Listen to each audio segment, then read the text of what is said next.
Well, welcome to our March 8th episode of Culturally Appropriate. I'm obviously your host, Jerod Hollyfield. So we have a great show today, a little bit different than normal. We have on as our first guest, Dr. Tom C. Hunley, who's going to be talking about his new poetry book, The Loneliest Whale in the World, and will hopefully be giving us a couple of poetry readings as well. Next, we're going to be talking about the current Oscar nominee, The Zone of Interest, a Holocaust film by the British director Jonathan Glazer, a movie I reviewed in the Pamphleteer yesterday. And as always, we are going to end with our weekly film rundown, even though most of you will probably just be going to see Dune anyway this weekend. So I'd like to go ahead and introduce Tom C. Hunley. Tom, welcome to the show. Jerod, thanks for having me on your show. Yeah, I wanted to say I was really happy I got the chance to read your new book, and I reviewed it in the Pamphleteer this morning. It should be coming out actually at any moment right now, but I had a great time reviewing it. A little bit out of my wheelhouse. I'm still kind of recovering from the trauma of being at a grad school with an MFA program that well, let's just say wasn't my cup of tea, the kind of poetry that was being read there. So I love poetry. I'm a big fan, especially of the Beats and previous poetry. But I think, like a lot of people, I struggle with contemporary poetry, even though I do have a PhD in English. So your poems are different for me. I've always really connected with your writing. I've been to some of your readings. We used to teach together about 5-6 years ago at a university. So I want to ask you how you got started writing poetry in particular. Sure, that's a great question. I was a college freshman taking an introduction to literature class. I was going to be a journalism major because I'd done, high school journalism. I was actually a sports reporter at that time already for local community newspapers, so I liked writing. And I read a Stephen Crane poem that just knocked me out, for class, and I immediately just my way to respond to it, instead of analyzing it and trying to imagine what Foucault would say about it, was to try to write a poem like it. I imitated it. I liked the poem that I wrote, and I signed up for creative writing the next quarter and dropped the journalism major. And it was just like that. I just fell in love with some other people's writing and wanted to do it. Okay. So what's always really appealed to me about your writing is like I would call you a populist poet. I don't know how you would feel about that. Yeah, no, I try to be. Yeah. So what led you to write about these working class issues? I mentioned in my review, the press that you used to run was called Still Toe Press. And I know when I was looking to teach at the university where you're at now, that was something that was really talked about, that, you had these working class roots and a lot of your poetry was sort of coming from that perspective. So what led you to write about those issues in particular? I mean, that's just, you write about the life that you know, right? The life that's truest to you. I grew up, my mother was a displaced homemaker, basically. My parents divorced at 10. My dad worked in cultured marble. I mean, he was a working class guy, did marble sinks. He came home with marble caked on his clothes, and they broke up at age 10. So my mom was raising us, as a secretary and doing other craft jobs. We were pretty darn broke. I was teased because I was getting clothes from Goodwill and hand-me-downs from other kids that we knew, I grew up broke and working class. And yeah, the first time I ever met people that knew which fork to use was when I was in college. My roommate, his dad was a dean at University of Oregon. I was assistant editor of the college literary journal. This is at University of Washington in Seattle. The main editor was her dad was the president of University of Houston. So I never met people like that before. I started to meet upper middle class people because of my interest in poetry. And then grad school, for sure. I remember in grad school there was a poem called Trash that was workshopped, and it was white trash. It was just a narrative about their next door neighbor being just a trashy drug addict and everything. I was the only one in the class that objected to the idea of calling people trash, and I just felt so out of place, and I still feel out of place in academia. I just have this, I love poetry and it took me where it took me. So especially with this collection, and I've read especially the books you've published over the last 7-10 years, but The Loneliest Whale in particular, and I know we had a discussion about this question beforehand, but there's this tension to me, and I'm not exactly putting my Foucault hat on here, but I noticed this poetry collection as a whole is very critical of institutions. You you say a lot, especially about the Southern Church of not being accepting. There's a lot of contested social spaces like the baseball field and the movie theater here. But sort of what seems to be the unifier of a lot of these poems is, the pop culture references, which is really important to a show like this. So, your discussion of Leadbelly or your discussions of the Silver Jews or the way you talk about the movie Wonder or the movie Instant Family. So how do you feel that this tension in your book reflects kind of our current cultural moment? Yeah, good question. It's just, I mean, yeah, you have a mind that works really differently from mine. I wasn't thinking of like systems. I didn't think I was criticizing the Southern Church. I just had a bad experience at one. Uh, for example, um, and I don't know. I love music. For years, my second, art, the one I was less talented in, but doing for fun, was playing guitar and bass, and I fronted a rock band, number of rock bands. It was more with more passion than skill, I admit. And then I kind of pivoted to screenplays. I've written a few screenplays. Once I started writing screenplays, I started watching a lot more movies because it felt like work. Especially I leave the subtitles on to convince myself that I'm reading a script, not just watching a movie. Um, and so pop culture references are going to appear in the poetry, right? Because I'm interested in music, I'm interested in film. Um, yeah. Instant Family, it was amazing to find Instant Family. Actually, my daughter and my daughter Elizabeth, who we call Lizzie, and I were trying to figure out a movie to watch together one weekend. The second one we saw described, online, we were reading the summaries. It's like, oh my gosh, a 15-year-old girl named Lizzie gets adopted by a guy played by Mark Wahlberg, and I'm like, oh my God, that's us. Her right down to her first name. So that was pretty amazing. We've watched that movie together a lot of times.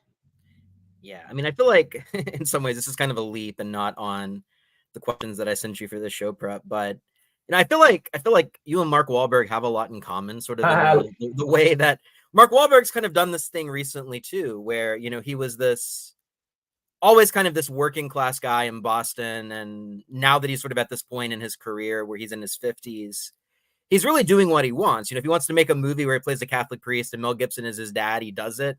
If he wants to make Instant Family, he does it. And if he wants to be in then something else, but he really is sort of seeming to like, he's just moved, I think, to Texas or Nevada, maybe outside of LA. And I heard that Nevada, yeah. Yeah. And he's really sort of, I think, trying to, in a lot of ways, kind of appeal to really a lot of the same people that make up the subject of your work, the people that are sort of left behind, the people that aren't really necessarily going to see all these movies that are nominated for Oscars that are going to win this weekend or something like that. So, do you see this sort of strand as kind of course correcting in our culture now? Because, we're having this moment where a lot of artists that are established, especially Gen X artists, are, kind of making that play again to try to reach out to the middle or to try to build unity, which, as I talk about in my review, which is, obviously a big stretch for Mark Wahlberg. I'm doing some mental gymnastics here, but I talked about that regarding your poetry collection, that, I feel like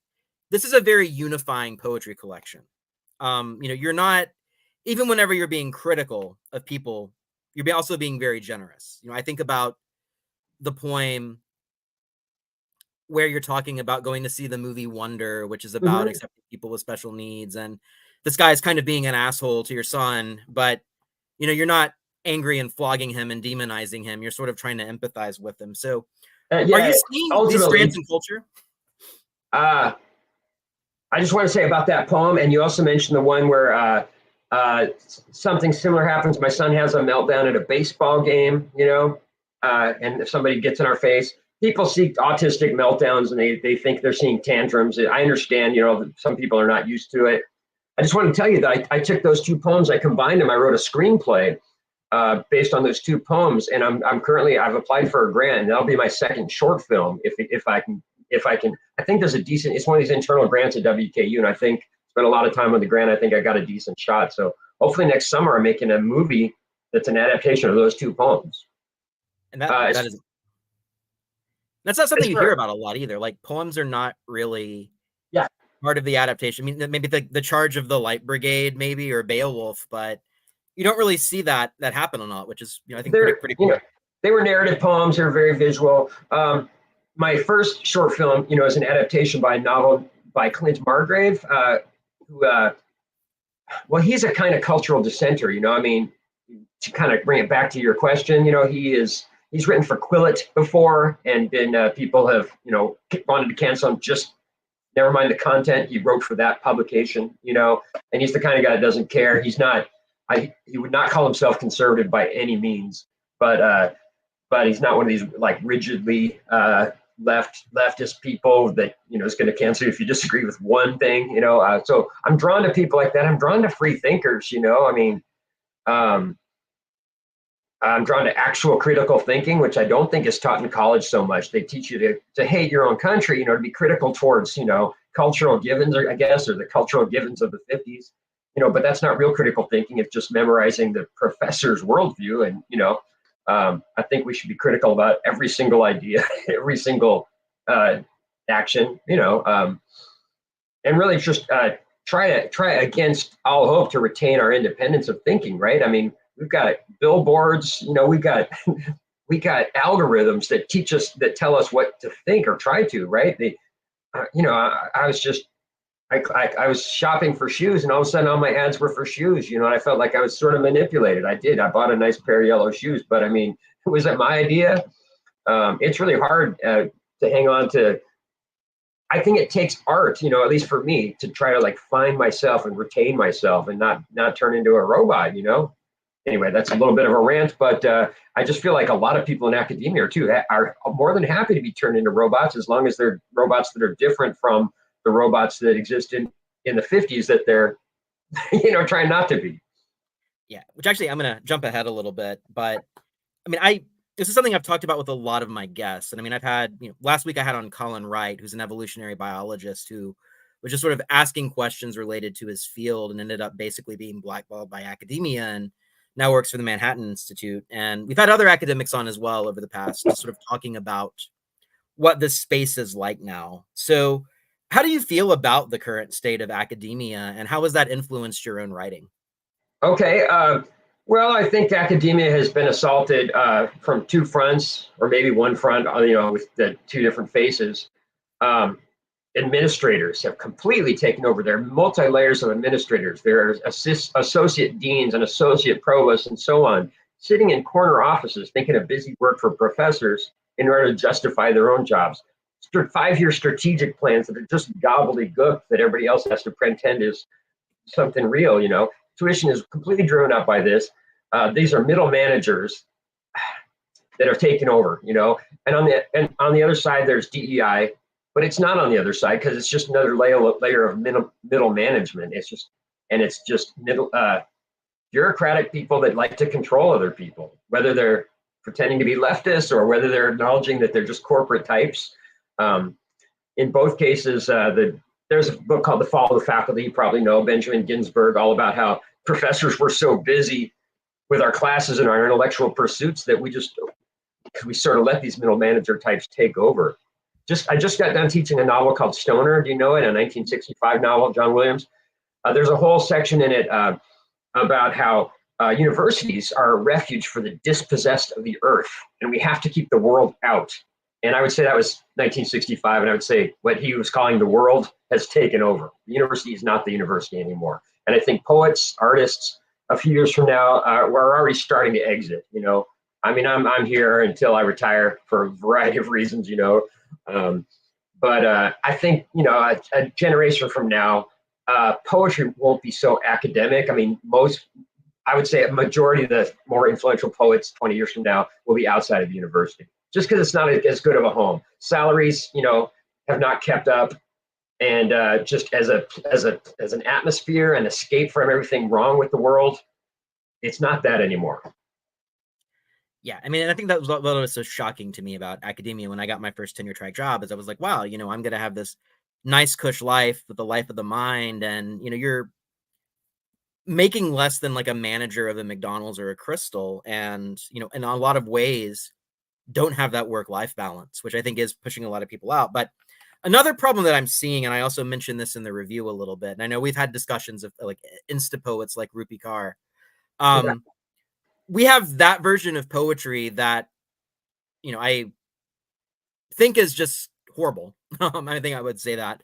But as opposed to other forms, whenever they get outside of the academy, it seems like a lot of the poetry that is becoming popular, that sort of this renaissance, people aren't going back and rediscovering Gregory Corso.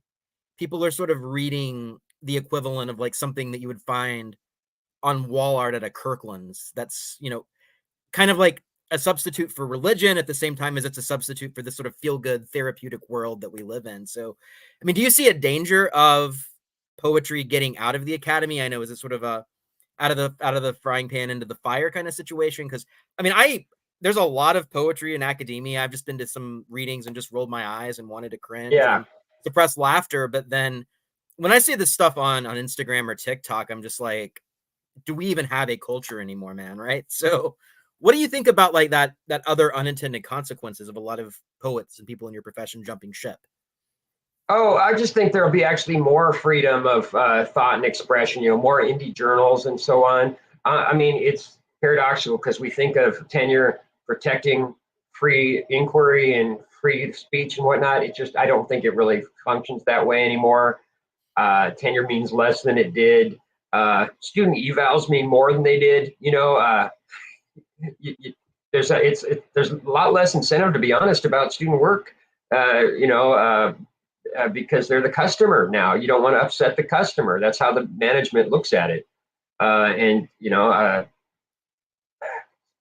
yeah, I think outside of academia, you can have workshops, and you can be honest with each other in love and grow toward as artists. And it's becoming harder and harder to make that happen at the university. Also, class size is an issue. It's hard. It's becoming harder and harder to feel like I'm giving students their money's worth when there's so many of them. Yeah, absolutely. And what if we're talking about sort of what poetry means today in general in our culture? And this is something that I think is applying to a lot of arts. Like, what do movies mean? What do books mean? Um, what do you think the actual state of poetry is today? And why do you think so many people still find it inaccessible? Even people that read nonfiction weekly and read a one fiction book every month or more. That's a good question. I mean, some of it might be the way poetry is taught in high school. I mean, that's what Billy Collins says. That people have been taught poetry as a puzzle, or you're trying to torture a confession out of the poem. He says that in a poem called Introduction to Poetry. And so people go into it with trepidation. I see it in my intro to literature students. They're fine reading short stories and plays. They get to poetry and they say, "Well, I don't know. I'm not good at poetry." I'm like, you don't really need all the terminology and all that. You just need to read closely and use your own experiences as a lens for understanding it. But you do have to. Poetry has its own way of making meaning, right? So once you learn the language of metaphors and rhythm, and once you learn the things that poets are actually thinking while they're working, it becomes easier to think about and understand. So when I teach literature, introduction to literature, I have the students try their hand out at different things. Here's what I am a pentameter is. Write a couple of lines of it. Here's what a metaphor is. I want you to make some metaphors, and then you don't.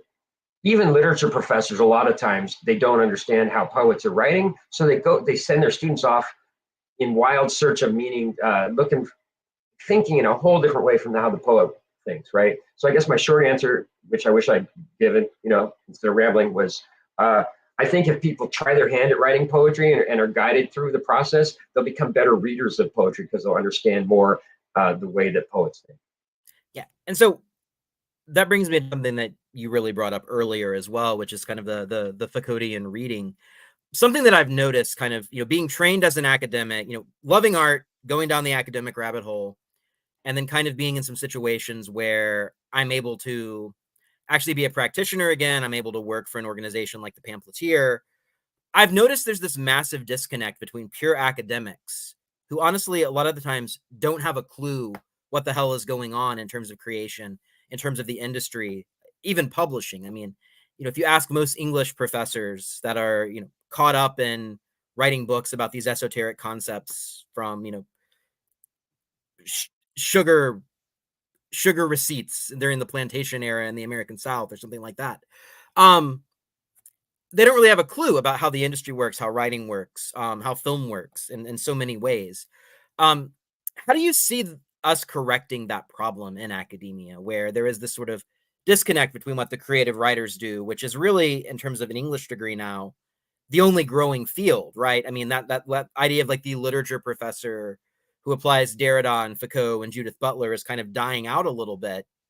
And, they're not going quietly into the night, but there still isn't that bridge, right? I mean, it's like the creative writers versus the analysts.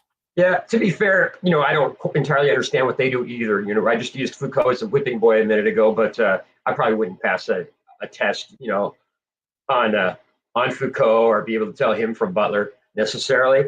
I did have some theory in PhD school.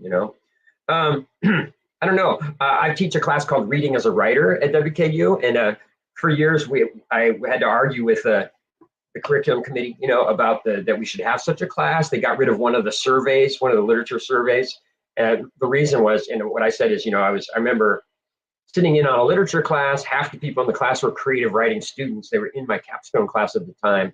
They were discussing some literature, and there were like 10 questions up on the blackboard that they were discussing that day. And none of them were writerly questions, the kind of questions that people that are reading in order to become writers would want to talk about. And it's because of different, there was a literature professor with different training. So at least now we have a class where we read literature, but we talk about, basically we say, what do we love about this and how did the person do that, or what do we hate about this literature and can we write something better? We do a lot of creative writing, creative responses to literary texts.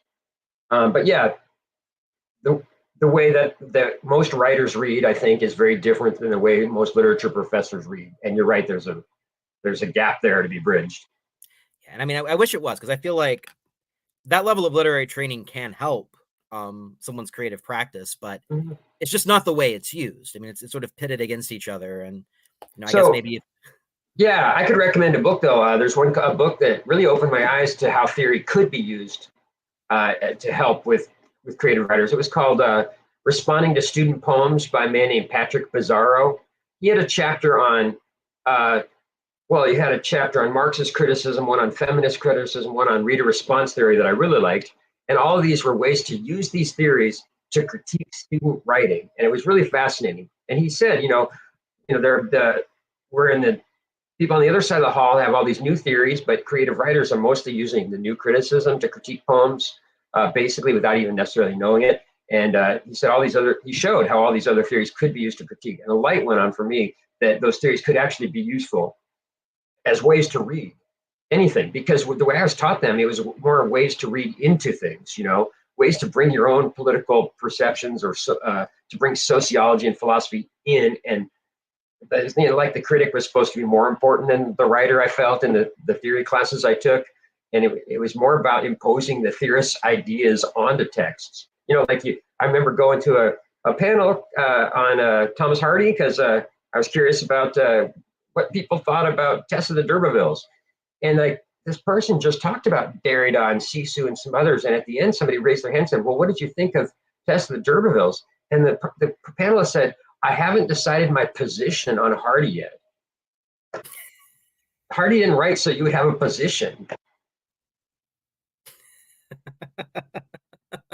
Yeah, I think that's one of the major issues. And I think we're finally seeing that come to roost because of the fact that people are questioning the utility of a college degree, which, we come from a similar background, just from different aspects. You're coming from the Pacific Northwest, where people don't even realize working class people exist anymore in the era of Microsoft and Amazon and Starbucks and Portland. Yeah, I couldn't afford to live there anymore, for sure. And I mean, in some ways, Nashville's getting that way. Yeah, the people I knew that stayed there, I think their families bought property when it was cheap, so they continue to live the old way, I guess. But those of us that didn't, we left. Yeah, and I mean, I feel like there's both of us know that there is a lot of utility in getting a college degree, but I find myself having trouble explaining that more and more now to people, which is something that I don't really like about the field of academia at this point in time. I wanted to shift gears a little bit, and something I've always wanted to ask you, and I don't really know why I've never asked you before. Your poems aren't necessarily, I don't want to say they're autobiographical, and I kind of struggled with that when I was writing the review of this collection. But how do you distinguish between the personal and the persona that you're using whenever you're writing about events that did happen to you in real life or might be based on true events, but they're also sort of that poetic construction at work? Yeah, good for you. Good question. I remember my mother-in-law, R.I.P., great lady. But when we were engaged, when Relaine and I were engaged, she read a poetry chapbook of mine because she was desperately trying to find out who, she wanted to get to know me better. But she said, I know this thing happened. I know this other thing didn't happen. And they'd be together in the same poem. It really frustrated her because she wanted it to be just like a memoir. And what I said to her is what I said to everybody, in each poem, I just make the decisions that make the poem better. The poem comes first. It's not a memoir, but it's not fiction either. Or what I like, one thing I like about poetry is that it can be both. It can be a blend. And what's most important is the language, the images, the rhythms, the emotion. It's got to be emotionally true. But if I never written memoir where it's kind of expected everything that you describe happened. And I'm not really good at writing fiction either, where it's more understood that it didn't happen.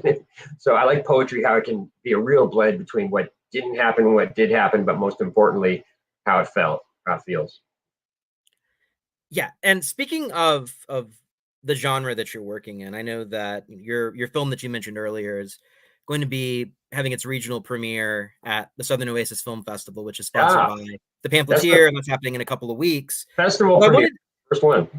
so like first official Yeah, Laurel Film Festival, which we're really excited about. I really enjoyed the movie when I got a chance to see it. awesome. But as you find yourself branching out into screenwriting, whenever you're having these experiences or these thoughts that are part of your creative process, what do you feel like makes good fodder for a movie as opposed to a poem, or do you even bother making that distinction?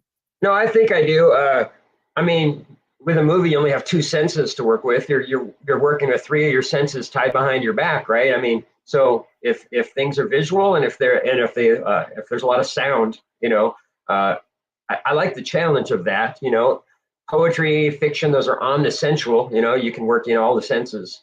I like the challenge of trying to convey, something with just two senses. That's number one. Number two is some people aren't going to read poems. I've figured this out. It makes me sad. I am a populist poet. I'm trying to write poetry that for the everyman. It's just that the everyman isn't always going to pick up a book of poems. Some people are just they're not into it. They're turned off by it, but they'll watch movies. Everybody watches movies. So for example, those two poems, they meant a lot to me, and they were about the same thing about meltdowns that my son had and people not understanding they were meltdowns and thinking I was a bad parent, my son was a bad kid. I would I would like to a lot of people to be shown the difference between a meltdown and a tantrum. And so I've written this screenplay, and people hopefully that didn't read the two poems would watch the film if I can get it made. Yeah. And I know also, like, in terms of dealing with the subject of autism, you actually have collaborated in the past with one of my favorite poets locally in Nashville, Nathan Spoon, Yeah, who, I mean, I he know that wrote, he he did wrote a a blurb. reading. I've got a chapbook coming out actually, and he wrote a blurb for it. He wrote a really great blurb for me.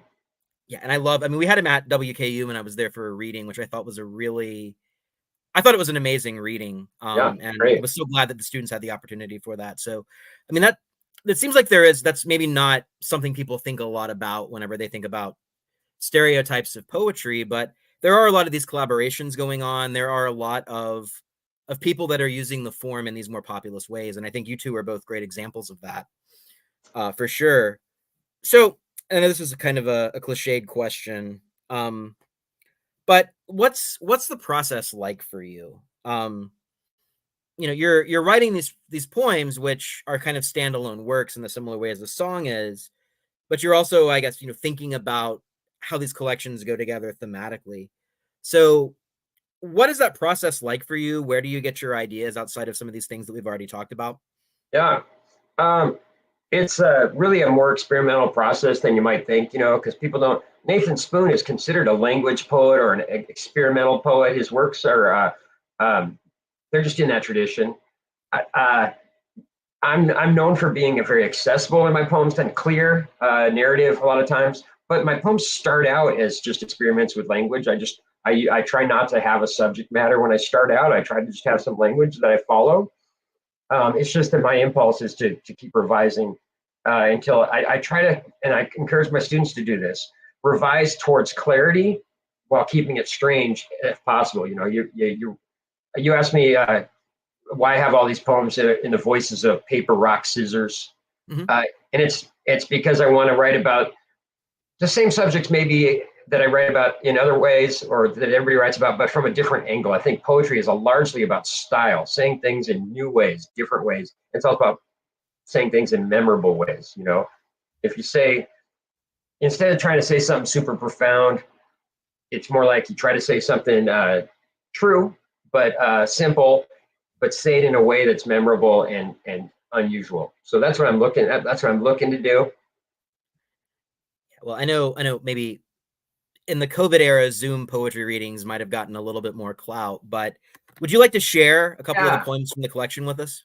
absolutely. And this first one, I think, really illustrates what I was just trying to say. It's the poem that you mentioned it when we were talking earlier. It's The Man I Hope to Be. It's on page 78. Um, this poem is in a form called a parallel, which Billy Collins invented as a satire of other forms. It's like parallel is supposed to be kind of villanelle plus parody. But it turned out that a lot of poets liked it even after they found out it was kind of a joke. And there's a whole anthology of these. I'll tell you about the form afterwards, but it does illustrate the kind of thing I do in terms of process. The man I hope to be. The man I hope to be just killed himself. The man I hope to be just killed himself. The words I tried to write have self-erased. The words I tried to write have self-erased. The man has self-erased. The words killed him. I tried to hope. I just write to be. A student says, I don't know how to teach. A student says, I don't know how to teach. Our wayward daughters on the road again. Our wayward daughters on the road again. I don't know how to teach our wayward daughter. A student says, on the road again? I'm only grounded when I'm in your arms. I'm only grounded when I'm in your arms. My way to flies to hide in your long hair. My way to flies to hide in your long hair. I'm only in your arms to hide. In your long hair, I'm grounded when my way's to fly. Just say your students killed himself a fly. I tried to write the man I hope to be. Our wayward daughter's grounds have self-erased. I'm armed when on my way to teach. Again, I don't know how to hide. I'm in the only road in your long hair. So this is well, I don't know if you can see it. That's a parallel. Can you see it? A little bit. Uh, Yeah, you can see a little bit every of it. parallel has this, it's a very exacting form. You got 4 6-line stanzas, and you heard all the repetitions, right? Line 2 repeats line 1. Line 4 repeats line 3, right? So then lines 5 and 6 are made up of all those words that came from line 1 and line 3. All those words in whatever order. You try to make any kind of sense. So you do that 3 times, and what you end up with is the last stanza is also 6 lines, but it's made up of all the words that were in the previous 3 stanzas and no other words. So the challenge is, first challenge is to say anything that makes any kind of sense, you know. And then if you can make a kind of, if you can say something that you really believe, well, you're going to say something honest and true, but also that nobody's ever said. You know, the words are going to be arranged in a way that nobody's ever arranged words before, just because of the challenge of the form. It forces you to say something original. And if you can stay with it long enough to say something original and true, then you really got something. So that's the kind of thing I like doing. That's just one example. It's a And I feel paradigm. like that poem especially really does kind of distill a lot of the theme and what this particular collection is about. So it's one of my favorite poems in The Loneliest Whale in the World. So I'm really glad you picked that one for sure. And I wanted to also do the David Berman poem since you're a Nashville publication. Uh, Downloadable Caffeine for David Berman, 1967 to 2019. Berman was a great poet as well as a great songwriter, and so it starts with an epigraph from his poem Self-Portrait at 28. All this new technology will eventually give us new feelings that will never completely displace the old ones, leaving everyone feeling quite nervous and split in two. That's Berman. Let's celebrate the coffee, title, Downloadable Caffeine. Let's celebrate the coffee hour when the day could still take a right turn or a left turn or turn out better than okay, or at least better than yesterday. Sunlight might splash on your face and you might hear Nashville in a stone skipping or in the voices of those whose blood runneth orange. Let's call these winning lottery tickets before we scratched them in the coffee hour realm of could be, because singing a song into existence feels like injecting a new narcotic called Bridge Between Us, because I have been listening to David Berman for years and strumming a guitar that wouldn't let me learn how to play it. Let's say a garage band opens the door for air as they work on Silver Jews covers, Pretty Eyes, Send in the Clouds, and I Remember Me. Let's say it's a real guitar garage door and not a metaphor. Metaphors are a radical invention. They connect us. Metaphors are OG cell phones. Welcome, world of thousands of friends with whom I'll never shake hands or share a hug. Welcome, awkward feelings that won't leave, because the present feels like 66% past and 33% future. And if you wake thinking, knowing anything with certainty feels like lifting an automobile off a wounded poodle, and a phrase from a tabloid headline rolls around your head, let me tell you again about the night I saw a cover band play a Silver Jew set at the End in Nashville. How Bob Nastanovich and David Berman showed up. Bob, all goofy charm. David, humble and nervous and split. I wish I could go back, plug that music and that night into myself, inject a heavy dose of song, or let it fill my cup. So in terms of persona, was that something that actually happened? Yeah, it sure is. A local Bowling Green band called the Cartoons did that cover set. What happened is, back in 2015, I was teaching a class on poetry and songwriting, and I played some Silver Jew songs and read some Berman's poems to the class. And one of the guys got really into the cartoons, we had a day where we invited singer-songwriters to come join the class and lecture, and I really wanted to get Berman, but I was nervous, So I wrote him a week in advance instead of a month in advance like I planned to, and I told him I've been sitting on this for weeks because I was nervous.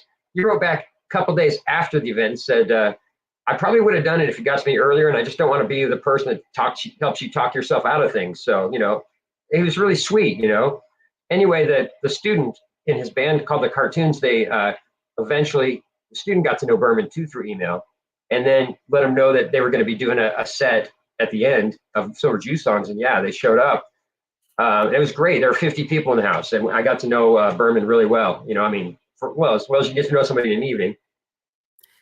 Yeah, I mean, when I read that poem, I felt like a little bit mournful, because something we've talked about a lot in our publication is just sort of how Nashville had this amazing moment between like the flood in 2010 and maybe sort of the ascent of Megan Barry right before her fall, where it was just this amazing city, and stuff like that would happen all the time. And we're really getting out of that in the city at this point. Everything is becoming just kind of soulless, and I hate using that term because it's so overused, especially with some of the culture war stuff that's been going on in the city. But I feel like that's something that would very rarely happen in this current version of Nashville that most of our audience is living in now. So, okay. I think you generated kind of a nice accidental nostalgia there. That, I mean, Cool. It's in a lot of ways very mournful, I feel like, too. Yeah. I had to fight to keep that one in the book. Actually, the publisher didn't like it. I did a last minute revision for her, and she said, all right, good enough. Well, do you want to read one more? We got a little bit of time left. Yeah, you mentioned Jesus' Son. I have a poem about Jesus' Son. Keats has a poem called Upon First Reading Chapman's Homer. It's about a translation of a poem, just discovering it, and how it compares it to like being a Cortez, one of those great explorers, discovering America. Anyway, so my title is a nod to Keats, Upon First Reading Jesus' Son by Dennis Johnson. The linings of my veins ached in the middle of a warfare of noses. So, starting over. The linings of my veins ached in the middle of a warfare of noises. What was going to happen rained down on my head. I hadn't wanted to find the man hanging what he was dreaming so that the air pulsed with color. I was going home from some basic misunderstanding. Like a foreigner breathing, seeds were moaning in the gardens. I was so flooded with yearning, a spasm ran through me. Light streaks striped Tom's face. I was out of luck, a china cup in millions of bits, but happy, like a machine that polishes stones. The sky didn't have any shadows in it. And the Savior did come, but right now he is, I think, in the state prison in Colorado. Like the dead coming back, a mist covered everything. I felt the beauty, a deep thirst being quenched. That world, these days it's all brainless angels bruised the colors of a tattoo. Sunset danced on my despair, the torn moon mended. I was in love, enough to drink for 2 hours. I staggered, clinging to a book. Most days are crushed, breathless by something far away, too beautiful, true in a fiery and glorious way. I was born in a story, word for word, alive in a deeper sense, coming back over and over. Look in the mirror, ha! Wrecked cars, my bullet hole. Nothing could stifle the blurry music of rush hour, absorbing the sounds of my steps, full of smoke and silences I didn't want to hear. My guts jumping with unintelligible words. I heard lovely cries, music, messages. I heard the world smolder around its edges for a heartbeat. There might be a place for people like us. Yeah, I absolutely love that one too. So I think Geneva has got your website. Something that I couldn't figure out is where the best place to buy this book would be, because I know it's at Amazon, it's at Barnes and Noble. We struggle with this with writers a lot, just because we don't want to just throw up the Amazon. But I I like think the to be quite, Amazon. I don't have the issues with Amazon that people have. I find them super convenient, and it's too bad that so and so is Bezos is a trillionaire or whatever. I hope other companies compete. But I like the convenience that he's given me, and it doesn't hurt me that he has $1 trillion or whatever it is. yeah, I But mean, the publisher, Terrapin Books, if you buy it directly from them, they get a little extra money, so that's cool for them. But I don't care where you get it. I just want it in people's hands. yeah, I mean, I sort of feel like there are many people that I would rather have coffee with less than Jeff Bezos, and a lot Yeah. of them are independent bookstore owners. Okay. Well, yeah, I mean, I do. I mean, it's great. I love going into an independent bookstore and browsing and sitting in the cool chair with the nice little lamp over it and the cat crossing my lap and stuff. But there are some independent bookstores that, like they don't keep the hours they say they're going to keep. I've had the experience of like showing up and they're not open when they're supposed to be, or, they don't, things are out of alphabetical order, or, or things aren't there. I mean, I don't know. Do a I better think job. I think the insufferable air of entitlement sometimes is really what gets me. I mean, not all of them, for sure, because I love going to new towns and doing that. But I mean, I'm thinking of some particular places in the region that I would rather rather not go to, or just watch the Portlandia skid about instead. So, Tom, thank you so much for joining us again. The Loneliest Whale in the World. Pick it up. It's a quick read. It's a great read. And if you want to read my review, it was published in the Pamphleteer this morning. So have a great Okay. weekend, Tom, and I'm sure we'll be hearing from you soon. And I will All see you in a right. couple weeks at the festival. Thanks again for the review and for having me on. I'll see you in a couple weeks. Of course. Have a good one. Okay, so now we're going to turn our attention to Jonathan Glazer's new film, The Zone of Interest. What I've tried to do during Oscar season here at the Pamphleteer is focus on the major movies that are being released. So we've been holding back some reviews to sort of let these percolate a little bit. I mean, a lot of people, they don't go see the Oscar films immediately when they come out. And depending on where you live in the region, you might not even have access to them. As we'll talk about in the film rundown, right now, all of the major chains and the Belcourt are doing Oscar film fests where they're showing all of the best pictures and some of the other major nominees. So the Oscars will be Sunday. And what we're going to do on Monday is do a recap of that with my top 10 films, which we'll be talking about next week on the Pamphleteer. I'm also hoping to get into the movie Poor Things next week, which is one I've been saving. But I just felt really compelled this week to write about Jonathan Glazer's The Zone of Interest. And for those of you that don't know, The Zone of Interest is a movie about the Holocaust, but it is unlike any movie about the Holocaust I've ever seen. A few weeks ago, Steven Spielberg said it might actually be the best movie about the Holocaust that he's ever seen. My review is called The Banality of Evil. And I think one of the reasons that Glazer's movie is so interesting in this particular cultural climate is we live in a Nazi-obsessed era. We're going to be seeing that a lot now that we know for sure that Donald Trump is going to be the Republican nominee for president. And what's so strange about this Nazi-obsessed era is when a movie like The Zone of Interest comes out, which is unlike any other Holocaust movie because of the fact that it doesn't focus on the actual Holocaust. It focuses on the Haas family who lived next door to Auschwitz. And it focuses especially on Hedwig, the mother, played by Anatomy of a Fall, Sandra Hüller, who is going about her day to day. This is a movie that's about the quotidian. For those of you that are familiar with the political philosopher Hannah Arendt, she covered the Eichmann trial for the New Yorker. There's a wonderful movie about that entire portion of her life that came out in 2013. But she coined this phrase, the banality of evil, which basically means that evil is not necessarily somebody like Adolf Hitler, who's a villain who has these grand designs.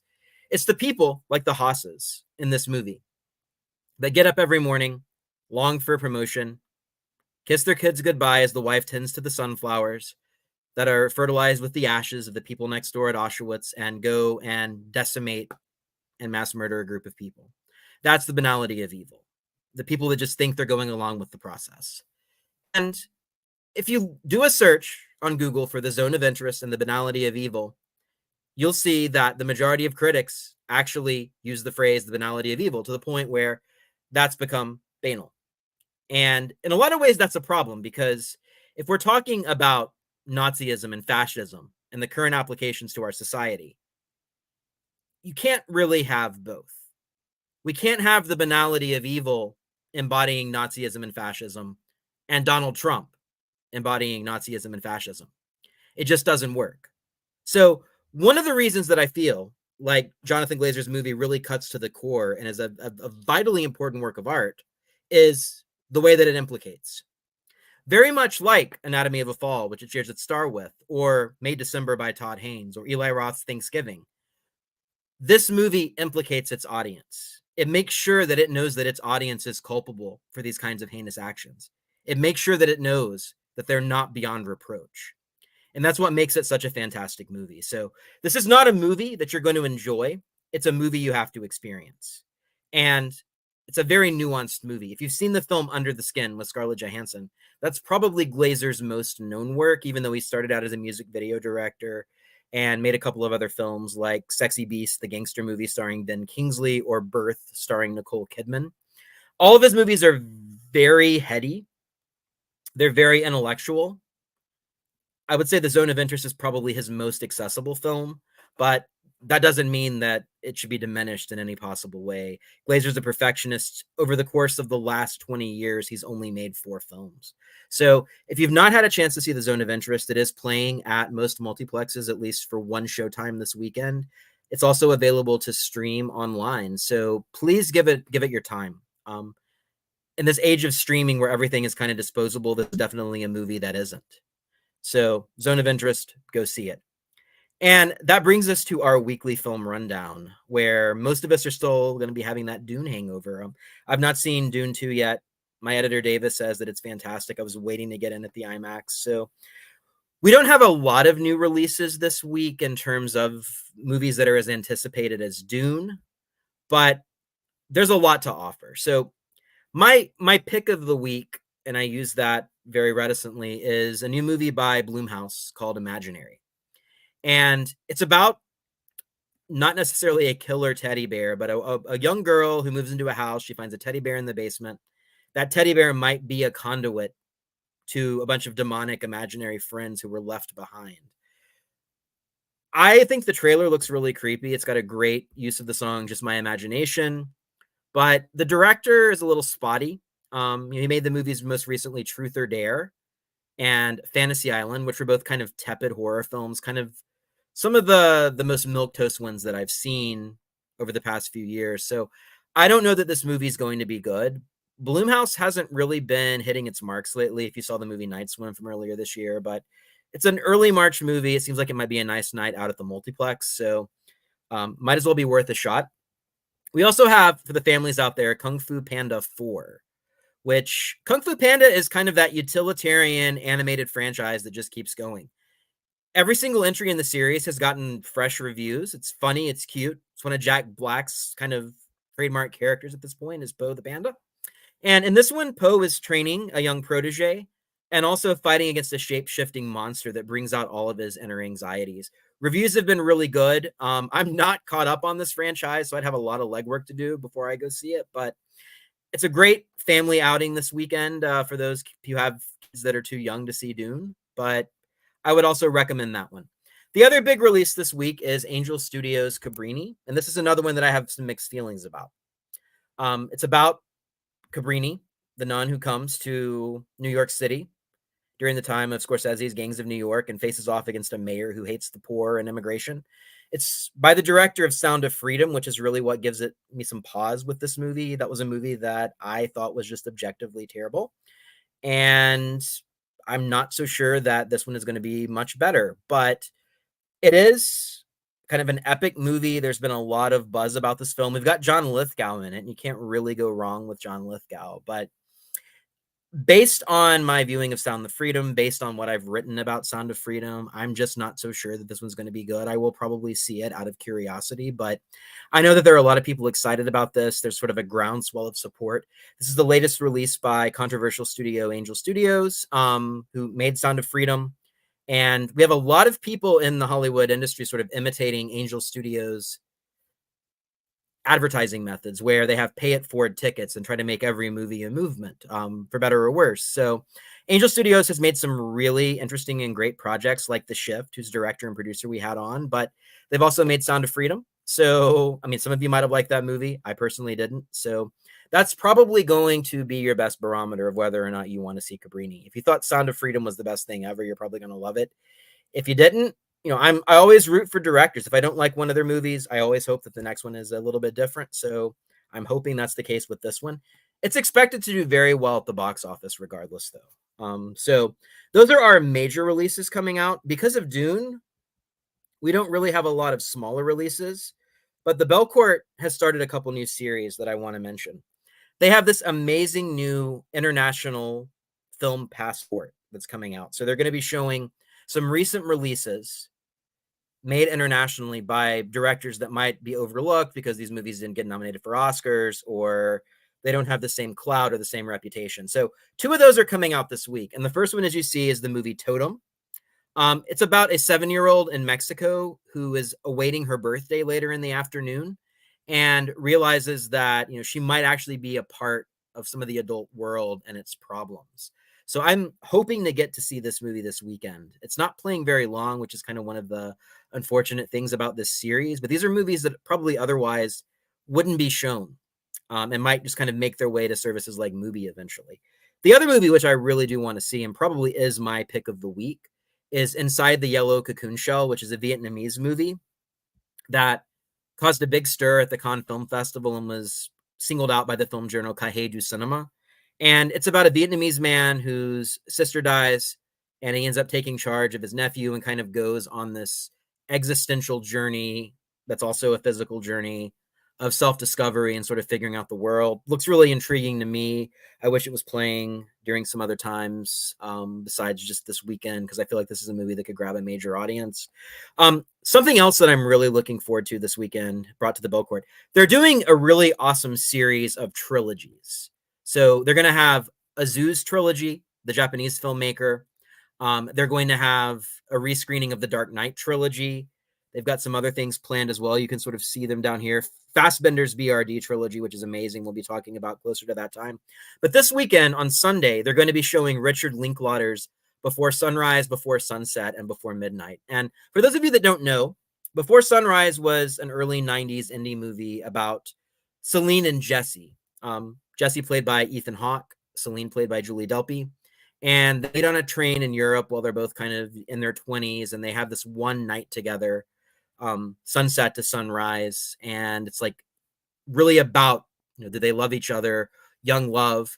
Richard Linklater, Hawke, and Delpy went back 10 years later and made Before Sunset, which is a movie that actually is shot in real time, was nominated for an Oscar for Best Original Screenplay. And it follows the same characters 10 years later. And then in 2013, he made the movie Before Midnight, which is the last in the trilogy. So we get to see Hawke and Delpy age. And if you know anything about Richard Linklater, the director of Boyhood, a lot of his movies deal with the passing of time. So this is one of the only times in cinema when we get to follow a couple from their 20s to their 30s and to their 40s and see how that relationship changes.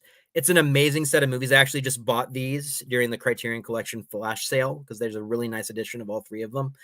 They've been favorite movies of mine since I was in college.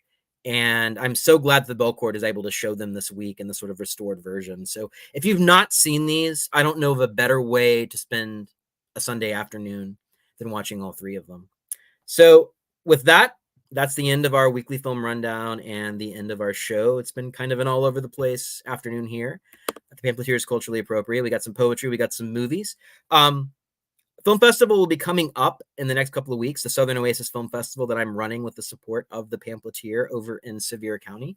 So we will be talking a little bit more about that in the coming weeks. But next week, we'll be doing our Oscars recap. We're hopefully going to have a couple of more guests on from the Nashville arts community. And that's going to set us up for a nice, wonderful season of outdoor festivals and other cultural events. So whatever you get up to during this weekend of good weather and bad weather, I hope you give it some thought. Have a good one.